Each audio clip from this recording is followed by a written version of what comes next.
Hello and welcome to the channel. Today we are continuing our CBSE sample paper 24-25 of class 10 Mathematics Basic. The code is 241. So in the last video we have seen section A. In this video we are going to see section B which is of 2 marks. Alright? जो last video थी बेटा उसमें हमारे पास MCQs थे.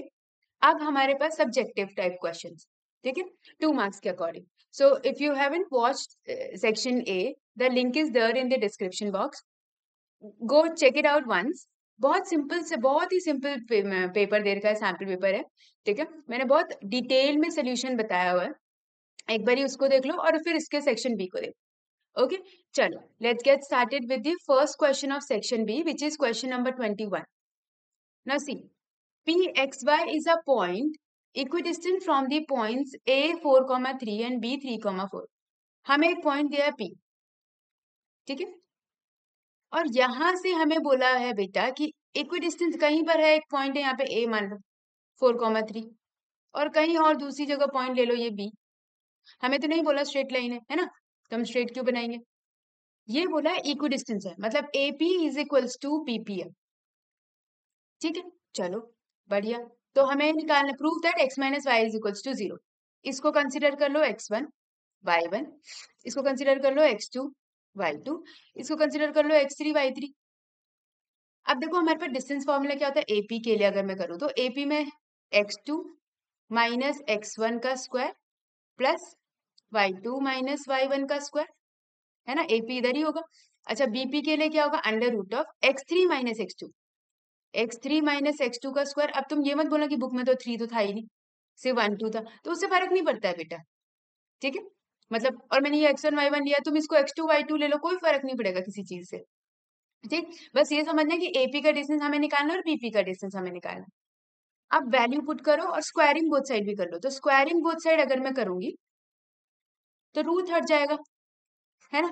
अब x2 की जगह पे x पुट कर दो, x1 की जगह पे 4, तो मैं वैल्यू भी पुट करी और अंडर रूट तो हट जाएगा. तो x2 की जगह पे आएगा x, 1 की जगह पे आएगा 4 का स्क्वायर, मतलब पूरे का होल स्क्वायर, y2 की जगह आएगा y माइनस 3 का होल स्क्वायर, और यहाँ पर आ जाएगा 3 माइनस x का होल स्क्वायर, और यहाँ पर आ जाएगा 4 माइनस y का होल स्क्वायर.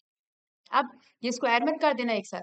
अब हमें क्या करना है, a माइनस बी का होल स्क्वायर ओपन करो, a minus B whole square, a square plus B square, 4 का स्क्वायर है 16 माइनस 2ab, 2ab होता है ना 2 into 4 into X, plus Y square, 3 का square 9 minus 2 into 3 into Y. बहुत ज्यादा मैं ऐसे डिटेल दे रही हूँ, जिसको फास्ट फास्ट करना है वो अपना फटाफट फटाफट कर लो. 3 3 जा 9 एक्स स्क्वायर माइनस 3 2 जा 6, डायरेक्टली 3 होगी 6, और ये हो जाएगा 16 प्लस वाई स्क्वायर 4 2 जा 8 वाई.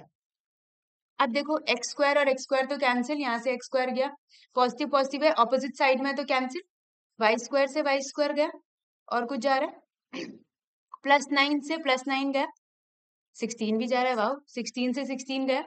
तो हमारे पास बचेगा क्या बेटा, माइनस 8x माइनस 6y, उधर बचा है माइनस 6x माइनस 8y, है ना. तो अब सबको उधर लेके जाएंगे तो क्या बनेगा, माइनस 8x और 6x तो प्लस 6x हो जाएगा, minus 6y plus 8y is equals to 0. तो क्या बनेगा, minus 2x plus 2y is equals to 0.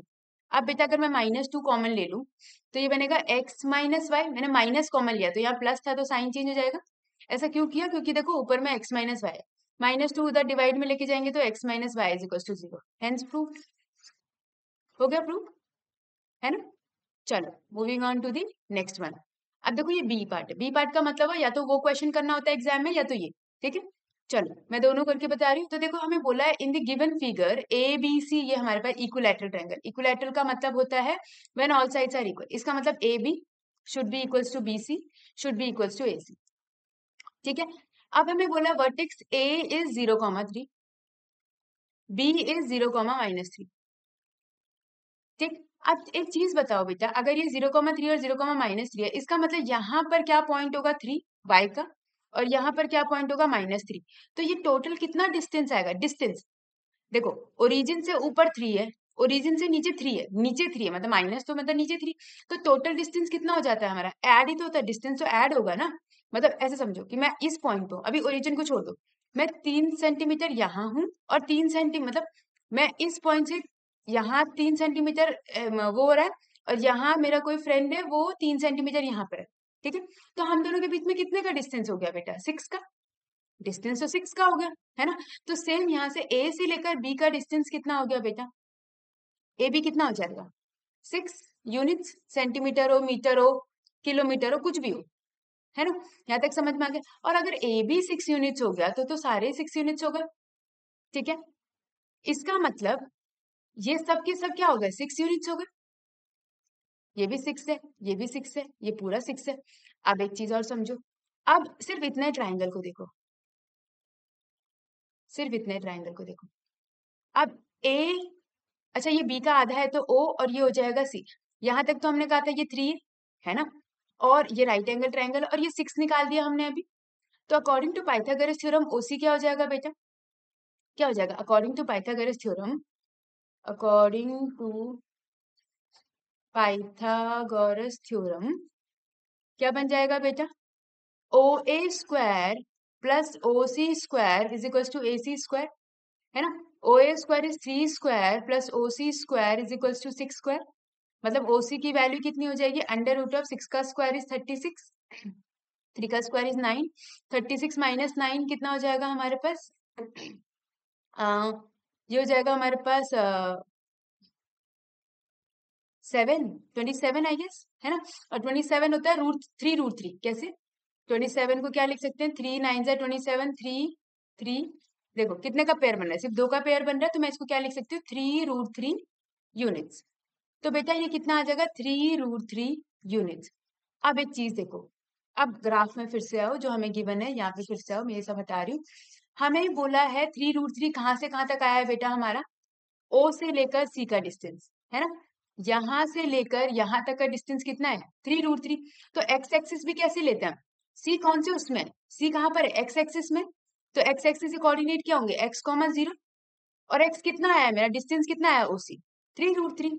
तो 3√3, 0 ये तो निकालना है हमें कोऑर्डिनेट ऑफ पॉइंट सी, ठीक है। समझ में आया? और moving on to the next one. In two concentric circles, a chord of length 8 centimeter of larger circle. देखो पहले कॉन्सेंट्रिक सर्कल बनाते हैं। कॉन्सेंट्रिक का मतलब होता है एक सर्कल है, उसके अंदर हमारे पास एक और सर्कल है जिसका सेम सेंटर है। बिल्कुल नहीं बनाया ये सेम सेंटर जैसा, पर समझ जाओ तुम। काइंड ऑफ, ठीक है। अब क्या बोला है क्वेश्चन में कि अ chord of length 8 centimeter of larger circle touches the smaller circle. बाहर वाले के लिए कॉर्ड है जो कि अंदर वाले सर्कल को टच करते हुए जा रहा है। ये कॉर्ड है बाहर वाले सर्कल के लिए, आउटर के लिए। और इस कॉर्ड की लेंथ हमें बोली है ए बी, ले लेते ए बी की लेंथ हमको दे दी है 8 सेंटीमीटर, ठीक है। If the radius of the larger circle is 5 centimetre, radius of the larger circle is 5 centimetre, इसको ले लेते हैं हम ओ। ओ ए की वैल्यू is 5 centimetre. Find the radius of the smaller circle, हमें निकालना है ओ। अभी सपोज इसको रेडियस एस, ये भी रेडियस ही हुआ, है ना। तो इसको ले लेते हैं सी, हमें निकालना है ओ सी की value. Very very simple, simple है कि नहीं है? हमने एक थ्योरम पढ़ी थी। पहले तो तुम ये देखो कि ये पूरा 8 है ना। हम लोगों ने पढ़ा था ओ सी, ये टेंजेंट है बेटा, तो O C should be perpendicular on the tangent. A C is a tangent for the smaller circle, है ना। ए सी क्या है? या ए बी बोल लो या ए सी बोलो, ए सी क्या है हमारा? टेंजेंट है, टेंजेंट है किसके लिए? For smaller circle, smaller circle. और अगर ये टेंजेंट होगा तो O C is perpendicular on ए सी, है ना। तो ये 90 डिग्री हो गया। और हमने ये पढ़ा है कि any line which is perpendicular through the centre bisect the chord, ये पढ़ा है ना, थ्योरम पढ़ा है। Line passes through the center bisect the chord। अगर बाइसेक्ट दी कॉर्ड करेगी इसका मतलब A C it should be equal to C B. तो ए बी पूरा 8 है तो ये कितना हो जाएगा? 4 सेंटीमीटर। इसका मतलब यहां से यहां तक इट इज 4 सेंटीमीटर। तो हमें निकालना है क्या? ओसी तो निकालना है, पाइथागोरस थ्योरम अगेन। है ना, सिंपल है, Pythagoras theorem. So according to Pythagoras theorem, Pythagoras theorem, अब तो फटाफट कर ही लो। ओसी स्क्वायर, देखो ये ए सी और ओ सी, ये स्मॉलेस्ट मतलब स्मॉलेस्ट नहीं, मतलब ये हमारे, ये सबसे लॉन्गेस्ट साइड क्या है, ओ ए इज द लॉन्गेस्ट साइड, इसको हम हाइपोटेन्यूज बोलेंगे। तो हमारे पास बेसिकली ये होगा O A square is equals to O C square plus A C square, है ना। तो हमारे पास ओ ए स्क्वायर इज 5 का स्क्वायर 25, ओ सी स्क्वायर हमें निकालना है, and A C square is 4 का स्क्वायर 16। तो ओ सी की वैल्यू कितनी आ जाएगी बेटा, under root of 25 minus 16 is 9, जो कि होता है 3 centimetre. So the radius of smaller circle is 3 centimetre. ठीक है, दिस इज 3। ऑलराइट, चलो moving on to the next one. The sum of the first 12 terms of an AP is 900।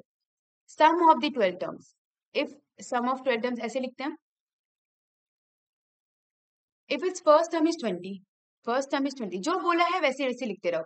Then find the common difference, then find the common difference and 12th term, a 12 हमें निकालना है। चलो okay, अब हमें बोला हुआ है बेटा कि पहले सम से यूज करो। तो सम का फॉर्मूला होता है हमारे पास, क्या फॉर्मूला होता है, S N is equals to N by two, two A plus N minus one D, ये फॉर्मूला होता है। अब एस एन की जगह पे आ जाएगा एस 12, मतलब 12th टर्म बोला, 12th टर्म मतलब एन की वैल्यू हो जाएगी 12, है ना। फर्स्ट टर्म हमें बोला हुआ है 20, एन 12 दिया हुआ है और डी हमें निकालना है, तो हो जाएगा 6। एस 12 की वैल्यू कितनी गिवन है, 900। देखो ये 6 मल्टीप्लाई में तो डिवाइड में आ जाएगा, है ना। 22 जा कितना हो गया बेटा, 40 प्लस 11 डी, यही होगा, है ना। 6 के टेबल से कट कर दो, 6 1 जा 6, 6 5 जा 30, 150, 150 हो गया। अब 40 को उधर माइनस करेंगे तो कितना हो जाएगा बेटा, 150 माइनस 40 कितना हो गया, 110 इज इक्वल्स टू 11 डी। तो डी की वैल्यू यहाँ से कितनी आ गई, 10। अब डी आ गया 10, पहला निकल गया। अब हमें बोला ए 12 निकालने के लिए, ए 12 का फॉर्मूला बेटा, ए एन का फॉर्मूला होता है a plus N minus one d, है ना। तो ए एन की जगह 12, ठीक। अब ये ए फर्स्ट टर्म कितना है 20, एन कितना देर का है 12, निकाल 12 टर्म निकालना है, और डी हमने निकाला 10। 20 plus 12 minus 1 is 11, 11 into 10 is 110, तो प्लस कर दो, कितना आ रहा है, ये हो जाएगा 130। ए 12 की वैल्यू कितनी आ गई बेटा, 130। ठीक है, यहाँ तक समझ में आ गया, ओके। चलो next question. The sum of first n terms of an AP is represented by this. देखो एस एन की वैल्यू हमको दे रखी है 6n minus N square, find the common difference. अब सबसे पहले जब भी सम दिया है ना बेटा, तो हम क्या करेंगे, जब भी ऐसे nth टर्म दे रखी होगी ना, अगर एस एन के टर्म में या फिर एन के टर्म में, एन की वैल्यू पुट करो, पहले एन वन पुट करो, एन टू पुट करो, ऐसे करके एन वन पुट करो। तो अगर मैं एन वन पुट करूंगी तो ये हो जाएगा 6 इंटू वन माइनस वन का स्क्वायर, कितना हो गया बेटा ये, 6 minus one is 5। N two put करते हैं, एस टू कितना हो जाएगा, 6 इंटू टू माइनस टू का स्क्वायर, तो कितना हो गया ये, 6 टू जा 12, 2 टू जा 4, 8। ठीक है, अब बेटा हमारे पास S1 S2 आ गया, ठीक है। यहां से हमें कॉमन डिफरेंस निकालना है, तो कॉमन डिफरेंस ऐसे पहले अगर मैं S2 माइनस S1 करूंगी ना बेटा, देखो जो S1 होता है ना वही हमारा A1 होता है, याद रखना, जो S1 होता है वो A1 होता है, ठीक है। अब जो A2 आता है बेटा, A2 वो कैसे आता है, S2 माइनस S1, ठीक है। A2 आता है S2 माइनस S1, ऐसे अगर A3 निकालने के लिए बोलेंगे तो वो आएगा S3 माइनस उससे कम S2, यहाँ तक याद रखना। A4 बोलेंगे तो क्या निकालना है, A4 निकालना होगा तो S4 माइनस S3। अब समझ में आ गया कैसे करना है। तो अब मेरे को सिर्फ D निकालना है, और D कैसे निकलता है, D is equals to what, A2 minus A1, तो मेरे पास A2 और A1 आना चाहिए, है ना। तो S1 A1 के इक्वल है, ये तो मेरा आ गया 5। अब A2 कैसे निकलेगा बेटा, S2 माइनस S1, S2 कितना है 8 माइनस 5, 8 माइनस 5 कितना हुआ 3, तो मेरा A2 कितना आ गया 3। तो कितना बनेगा बेटा, D is equals to A2 is 3 minus 5, D कितना आ जाएगा हमारे पास -2, D की वैल्यू इज -2। अच्छा अगर मुझे बोलते AP बनाओ, तब हम एपी कैसे बनाते हैं, A1 निकाल दिया था, A2 ऐसे निकालते, A3 ऐसे निकालते और डॉट डॉट डॉट लिखते। समझ में आ गया? Okay, moving on to the next one. If sin A minus B is half and cos A plus B is half, A plus B 0 to 90 के बीच में and A is greater than B हमें बोला है, then find A and B. देखो sin A minus B is equals to half. तो बेटा हमें बोला है sin A minus B half. sin की वैल्यू 1/2 कब होती है? sin की वैल्यू 1/2 कब होती है? sin कौन से एंगल पे होती है बेटा? मैंने जब सेक्शन ए करवाया था उसमें टेबल बनवाया था, है ना? तो साइन की वैल्यू कैसे बताई थी? 0 होती है, फिर क्या होता है? 1/2, फिर 1/√2, फिर √3/2 और फिर 1. तो ये होता था 0 डिग्री, ये होता था 30 डिग्री, ये होता था 45, ये होता था 60, ये होता था 90. तो 30 पे क्या आ रहा है? 1/2. तो 30 डिग्री लिख सकते हैं हम इसको, ठीक है? तो मैंने लिखा साइन 30 डिग्री. ठीक, तो साइन तो ये बन जाएगा A माइनस बी किसके इक्वल आ गया? 30 डिग्री. ठीक है, ये साइन साइन सेम है, तो ये हो गया इक्वेशन 1. अब दूसरा देख लेते हैं. दूसरा बोला है cos A plus B, cos A plus B is equals to 1/2. अब बेटा मैंने cos के लिए बताया था, इसका उल्टा करो तो यहाँ 1 आ जाएगा, ये 1 यहाँ आ जाएगा, √3/2, 1/√2, 1/2 और 0. cos की वैल्यू 1/2 कहाँ आ रही है? देखो 60 डिग्री पे, है ना? तो मैं इसको लिख सकती हूँ cos A plus B is equals to cos 60 degree. तो मतलब A प्लस बी की वैल्यू कितनी हो गई बेटा? 60 degree. This is your equation 2. अब इन दोनों इक्वेशन को सॉल्व करो, एडिंग सब्ट्रैक्टिंग जो करना है ना? तो मैं क्या कर रही हूँ? एलिमिनेशन यूज कर रही हूँ. A minus B is to 30 and A plus B is equals to 60. What am I doing is adding 1 and 2. ठीक है, ये cancel. 2A is equals to 90, तो A की वैल्यू आ गई 45 डिग्री. अब A अगर 45 आ गया तो फ्रॉम इक्वेशन 1 A की जगह पुट करूंगी 45 degree minus B is equal to 30 degree, है ना? 30 यहाँ चला जाएगा, B उधर चला जाएगा, तो 45 माइनस 30 इज व्हाट? B. तो B की वैल्यू कितनी आ जाएगी बेटा? 15 डिग्री. That's it. A हमारा B से बड़ा है, A प्लस B 0 और 90 के बीच में आ रहा है ना? चलो moving on to the next one. Calculate the mode of the following distribution. अब बेटा मोड निकालने के लिए सबसे बेस्ट चीज होती है कि हमें टेबल बनाने की जरूरत नहीं होती, है ना? हम लोग पहले ढूंढेंगे मॉडल क्लास. मॉडल क्लास कैसे ढूंढते हैं? फ्रीक्वेंसी में से, फ्रीक्वेंसी दिख रही है, ये है फ्रीक्वेंसी. सबसे हाईएस्ट कहाँ है? ये वाला सबसे हाईएस्ट 15 है ना? तो ये जो बनेगा बेटा, ये मेरा क्या बनेगा? Model class. मॉडल क्लास समझ में आ गया कैसे लेना है? हाईएस्ट फ्रीक्वेंसी वाले, मोस्ट अकरिंग वैल्यू ही तो मोड होता है ना. तो ये मॉडल क्लास हो गया. अब जैसे ही मॉडल क्लास मिल गया, हमारे पास फॉर्मूला होता है मोड का.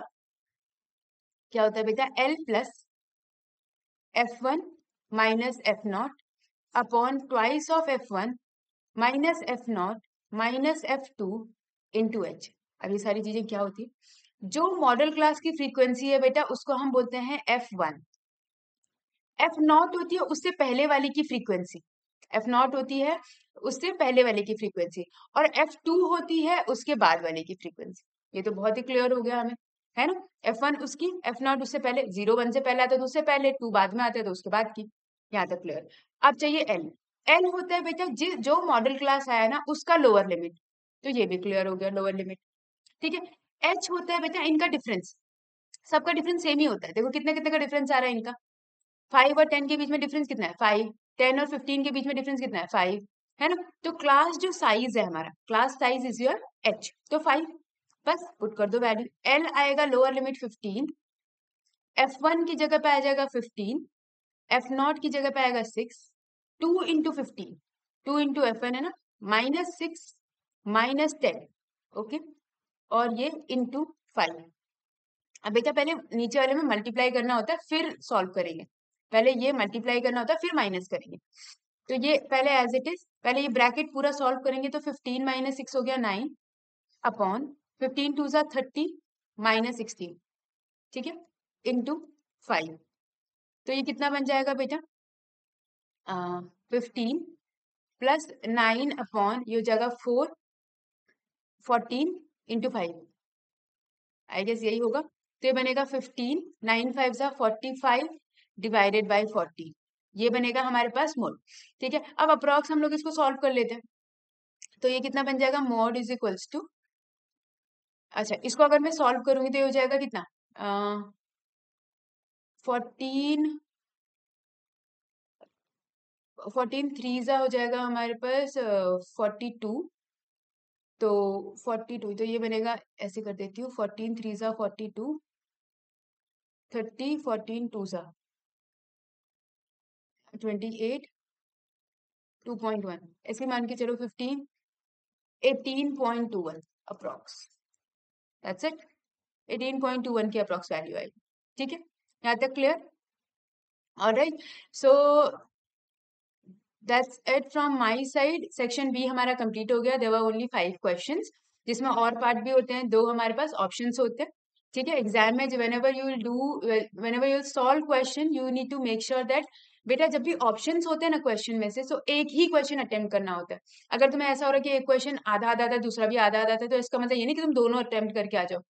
अदरवाइज क्या होगा, जो पहले क्वेश्चन तुम करोगे ना, सिर्फ उसके मार्क्स मिलेंगे, चाहे तुम्हारा जो तुमने दूसरा जो अटेम्प्ट किया वो सही भी हो, उससे फर्क नहीं पड़ेगा। ठीक है, तो ऑलवेज मेक श्योर कि पहले वो अटेम्प्ट करो जो तुम्हें बहुत अच्छे से आता है। ठीक है, और पार्ट में से भी देखो तुम्हें ज्यादा किस में आता है, तो तुम्हें वो वाला अटेम्प्ट करो, दोनों पार्ट अटेम्प्ट नहीं करने होते हैं बेटा। Okay, so I hope you guys understood today's class. Thank you so much for watching. I'll see you in the next video. Till then, keep learning, keep growing, and keep evolving. Bye bye.